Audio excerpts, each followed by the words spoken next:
ข่ปิ้งถ้าเคยกินปิ้งบ้านต้องใช่ไหมมีไม้เสียบผมก็มานั่งพิจารณามันเอาเสียบยังไงแล้วเสียบเข้าไปไข่มันไม่แตกเลยนะมันปิ้งน้ำมันไม่ไหลออกหรือเปล่าผมก็ผมมานั่งผมจริงๆคิดอย่างนั้นจริงๆก็สงสัยไงที่มาของปรัชญาคือความสงสัยเหมือนกับวิทยาศาสตร์เลยครับวิทยาศาสตร์เป็นสาขาที่แยกไปปรัชญาครับวันเดอร์แปลว่าประหลาดใจคือสงสัยนะประหลาดใจคือสงสัยผมได้ไข่มามันจิ้มยังไงกูก็ชอบกินด้วยนะเนี่ยชอบกินแต่ทำไม่เป็นคือจะหาวิธีทำเหมือนกับปลาใช่ไหมทำไมปลาชอบกินทำไมแมวชอบกินปลาแต่รู้ไหมแมวมันว่ายน้ำไม่เป็นแต่มันชอบกินปลาฮะเพราะอะไรครับคือชอบกินอะไรที่มันกินยากมันว่ายน้ำไม่เป็นแมวแต่มันชอบกินปลามันต้องลงไปในน้ำมันถึงจะได้กินใช่ไหมแต่ปลาชอบกินอะไรปลาชอบกินไส้เดือนแต่ไส้เดือนอยู่ข้างบนแต่ตัวเองอยู่ในน้ำถ้าเข้าใจคำนี้ไหมทำไมถึงเป็นเช่นนั้นครับทำไมถึงเป็นเช่นนั้นครับชีวิตท่านก็เหมือนกันถ้าท่านอยากจะเจริญก้าวหน้าท่านต้องเป็นเหมือนแมวครับอย่ากินแต่ปลากินนมนะครับนมหมดอายุครับนมบูดครับดูอายุมันบ้าง expiry date มันหมดอายุแล้วฟังใหม่แมวมันชอบกินปลาแต่แมวมันว่ายน้ำไม่เป็นในขณะที่ปลาชอบกินไส้เดือนแต่มันขึ้นไปกินไม่ได้ไส้เดือนอยู่ข้างบนมันสอนอะไรเราครับใช่มนุษย์เรามักจะมองหาสิ่งที่มันตัวเองไม่มีครับอะไรมีอยู่แต่ไม่มองข้ามด้วยต่างหากมนุษย์จึงขาดตลอดพร่องตลอดเพราะมองหาแต่สิ่งตัวเองไม่มีเรามีเยอะแต่เราไม่เคยมองมาเลยเหมือนหมาเหมือนแมวกับปลา โอเคไหมอันนี้ก็เป็นปรัชญาอีกแหละนอกเรื่องถ้านอกเรื่องมันจะหายง่วงครับแต่ถ้าในเรื่องวิชาการตลอดอันนี้นอกเรื่องไม่เกี่ยวมองครับผมไม่มีตังค์ใช้มองถ้ามีคนให้ท่านเลือกระหว่างเงินกับความรู้ท่านจะเอาอะไรถามท่านจะตอบคุณเลยตอบระหว่างเงินกับความรู้ถ้าให้เลือกท่านมีทางเลือก2 อย่างท่านจะเอาอะไร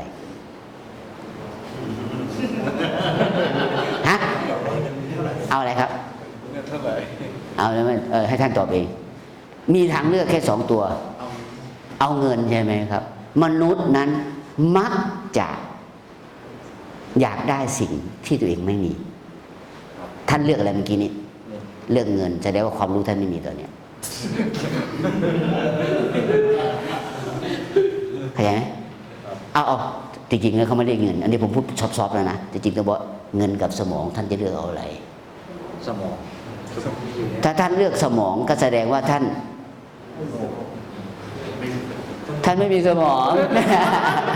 เพราะมนุษย์มักจะมองหาอยากได้ในสิ่งที่ตัวเองไม่มีครับโอเคไหมผมไม่ได้ด่าท่านนะ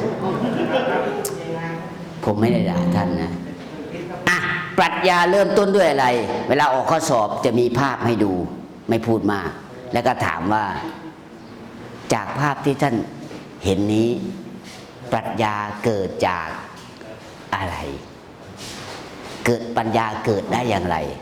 ถ้าท่านฉลาดท่านก็จะดูภาพมันจะมีภาษาอังกฤษกำกับอยู่แต่ข้อสอบเป็นภาษาไทยนะครับ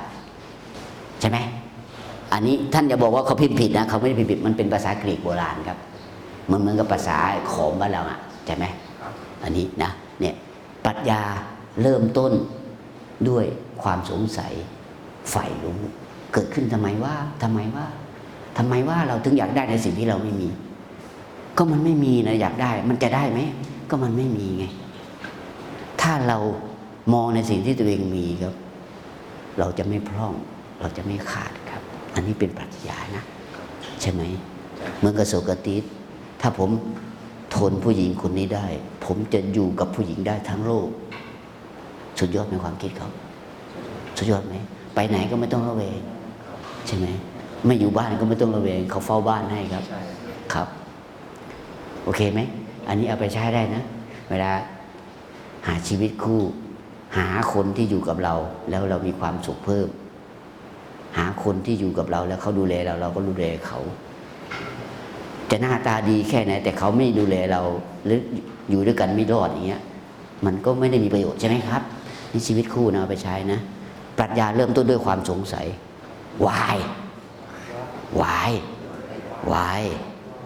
ตั้งใช่ไหมแล้วคำตอบในปรัชญาไม่เป็นที่สิ้นสุดครับวันนี้หาได้เท่านี้พรุ่งนี้มีอีกถ้าหาได้ ตอนนี้เรายังศึกษาไม่ได้ยังไม่มีกล้องมาจับว่าวิญญาณมีจริงไหมเรายังไม่มีเทคโนโลยีที่จะมาจับเอากล้องไปตั้งไว้แล้วก็เห็นจับวิญญาณได้วิญญาณมันละเอียดมากจนกระทั่งจับไม่ได้ครับแต่ในอนาคตกล้องมีความละเอียดสูงเพราะฉะนั้นมันจะจับได้หมดเลยเหมือนกล้องจุลทรรศน์ใช่ไหมส่องดูเชื้อโรคจุลินทรีย์ได้ใช่ไหมโอ้ตัวนี้เองที่ทำให้เราเป็นไข้หวัดใหญ่นะกรุกกริกกรุกกริกอยู่ตามองไม่เห็นเพราะมนุษย์มีสายตามีหูจมูกสู้สุนัขไม่ได้ครับตาเราสู้สุนัขไม่ได้หูเราสู้สุนัขไม่ได้จมูกสู้ไม่ได้ครับท่านรู้ไหมกลางคืนสุนัขมันวิ่งสบายแล้วเราได้ไหมไม่ได้จมูกน่ะท่านเอายาบ้าใส่ไว้ในปีบท่านโบกปูนทั้ง4-5 ชั้นรู้ไหมสุนัขยังดมมันยังรู้เลยว่ามียาบ้าอยู่ข้างในเขาทดสอบมาแล้วเราไม่มีทางครับไม่มีทางครับใช่ไหมแต่สุนัขเขามีตาดีกว่าเราหูนี่เขาได้ยินครับเขานอนอยู่งูเข้ามาเขายังรู้เลยครับนั้นที่สวนพระอาจารย์จะเลี้ยงน้องสาวเขาจะเลี้ยงหมาไว้7-8 ตัวครับมันอยู่ใกล้ป่าหมาเขาจะช่วยดูแลงูมันเข้ามาในสวนมันอุดมสมบูรณ์นะครับพวกงูก็จะเข้ามาพอเราอุดมสมบูรณ์ปุ๊บนกก็มาทำรังใช่ไหมเราปลามาปล่อยงูก็มาปะงูมากินลูกนกมันมากินปลามันอุดมสมบูรณ์ใช่ไหมมันมาเองจะเป็นวัฏจักรของธรรมชาติห่วงสู้อาหารครับใช่ฮะใช่ครับแล้วก็มีนกมาทำรังทั้งนกอยู่บนกิ่งไม้ทั้งนกอยู่บนพื้นดินนกที่ชอบกินปลามันชอบทำรังบนพื้นดินครับเวลาเราไปถางหญ้าไปตัดหญ้าเจอรังมันอยู่ด้วยนกตะปูตาแดงที่ศพยาวๆครับนกตัวไหนที่กินปลามันศพยาวๆมันเอาไว้แทงจิ้มนั่นกินปลาครับที่หัวยาวๆแหลมๆจุ๊กนั่นแหละครับเอาไปถึงปลาได้ไงปลาชอบกินไส้เดือนส่วนแมวชอบกินปลามนุษย์ก็ชอบมองหาสิ่งที่ตัวเองไม่มีมนุษย์จึงพร่องตลอดใช่ไหมผมถามว่าระหว่างเงินกับสมองท่านจะเลือกอะไรท่านก็เลือกเอาเงินส่วนใหญ่คนจะเลือกเงินเพราะสมองไม่ค่อยมีเพราะมนุษย์ไม่ได้มองหาสิ่งที่ไม่มีเสนอ ความอยากรู้อยากเห็นทำให้เกิดความรู้ครับ drive แปลว่าผลักดันให้เกิดใช่ drive แปลว่าผลักดันหรือขับเคลื่อนนั้นความอยากรู้อยากเห็น curiosity แปลว่าความอยากรู้อยากรู้นะคือคนถ้าคนอยากรู้อยากเห็นมันจะทำให้แสวงหาคำตอบตลอดเลยครับนั้นพวกท่านหัดตั้งคำถามเองว่าเอ๊ะทำไมกูเกิดมาวะไม่ใช่คนบ้านะครับ